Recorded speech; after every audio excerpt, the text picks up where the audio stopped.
Welcome to the Hammer Media Classroom. On this lesson, we're going to take a look at some med ball routines to help with explosiveness and coordination training. We'll show you several routines we have in a few minutes, but before we do that, I want to give a general overview of what the approach is to medicine ball training, why we're doing it, how we progress athletes, and all those important points. To start with, Nick, why do you feel medicine balls are one of the core exercises in your workout routines? More med balls. We do med balls 2 times a week, and usually two different emphasis: heaving and pressing series, which we'll talk about in a second. But what's good about it is we also talk about training toenail to fingernail, and med balls are about the best way to go ahead and train yourself from toenail to fingernail, especially with the heaving series and the pressing series. Basically, you start at the toes, you triple extend with the ankle, the knee, the hip, followed by the shoulders, and finally the fingers at the very end. So, there's no other way to do toenail to fingernail besides throwing med balls. You work a lot of the little muscles that you don't necessarily work in the weight room. You can throw med balls many different ways. You can throw them, on the frontal plane, the sagittal plane, and the transverse plane. There's also very, very little deceleration. In the weight room, you're always fighting gravity, and the weight, the heavier you get, the more gravity you fight. So in the shot put and a lot of sports, it's all about acceleration, and these allow for the best acceleration and least deceleration as far as the workout goes. Yeah, like you said, this is one of the best exercise. I also see it for coordination. I mean, what's Vern always say? You need to link, sync, connect, and coordinate. Have all those elements Exactly. in med ball throws. As you'll see in the different routines here, you're hitting all the different planes of movement. You're not just tied to a bar. You're not just tied to a machine. You can really work in 3 dimensions, and you can work with different muscle groups, different muscle segments, and put everything together. Another thing you mentioned, and this is a big thing for me, is you're releasing the implement, and that means by releasing it, you're accelerating it the whole time. If you just do a plate twist, for example, rotationally, half of your time, you might from here to here, you're accelerating it, but then you have to decelerate it on this side before you can go again. So half of your time is spent decelerating, and only half the time is spent accelerating. If you take a med ball from here and just throw it, the whole time you're accelerating. So you have a much longer acceleration path. You can really focus on that explosive element. The deceleration also plays a role that's important for developing athletes, but here you can really focus on speed, explosiveness, and it bridges the weight room to the field. Basically, you have the weight room, and like I talked about earlier, you try to go as heavy as possible, move the weight as fast as possible. There's always going to be a lot of deceleration because of the amount of weight moving and you're fighting gravity. And in the field, the only real resistance you have is whoever you're playing against, and the pads or the protective gear that you're wearing, regardless of what sport it is. And then in the middle of that, you have throwing med balls, which, like we just talked about, actually help you accelerate at the very end. So it's still a form of resistance training, but it's a way to bridge the gap, in my belief, from the weight room to the field.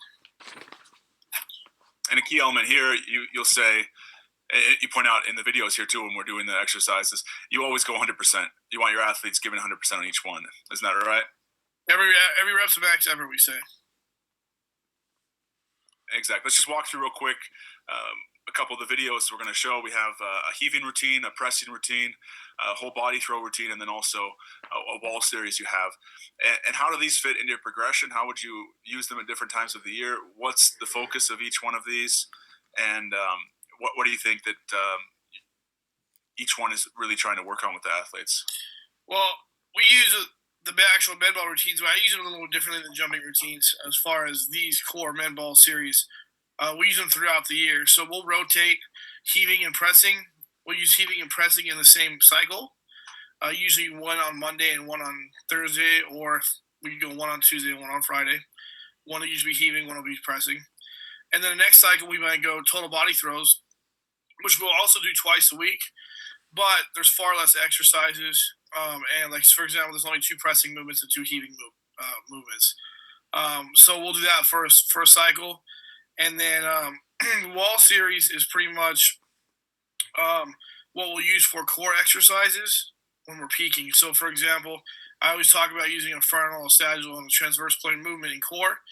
Well, when we're lifting in the weight room, the frontal and The transverse and the sagittal plane movement, we want to try to make it as explosive as possible because we're peaking. We want everything to be as explosive as possible.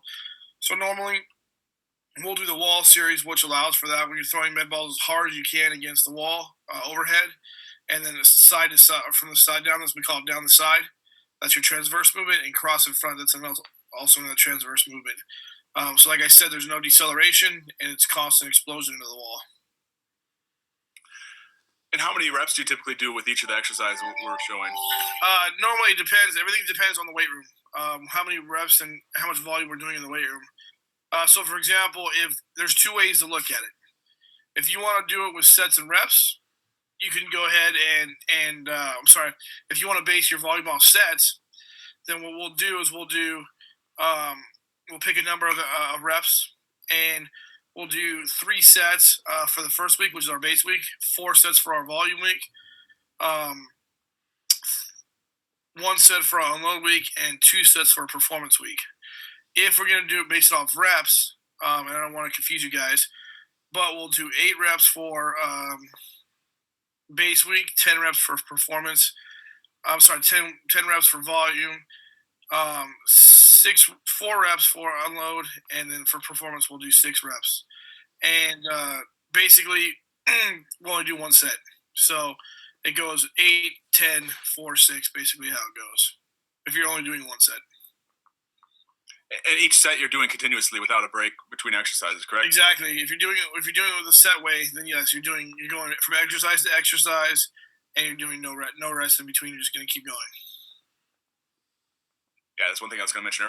Med balls, they help the coordination, they help the explosiveness and everything like that, but they're also a great tool for building work capacity.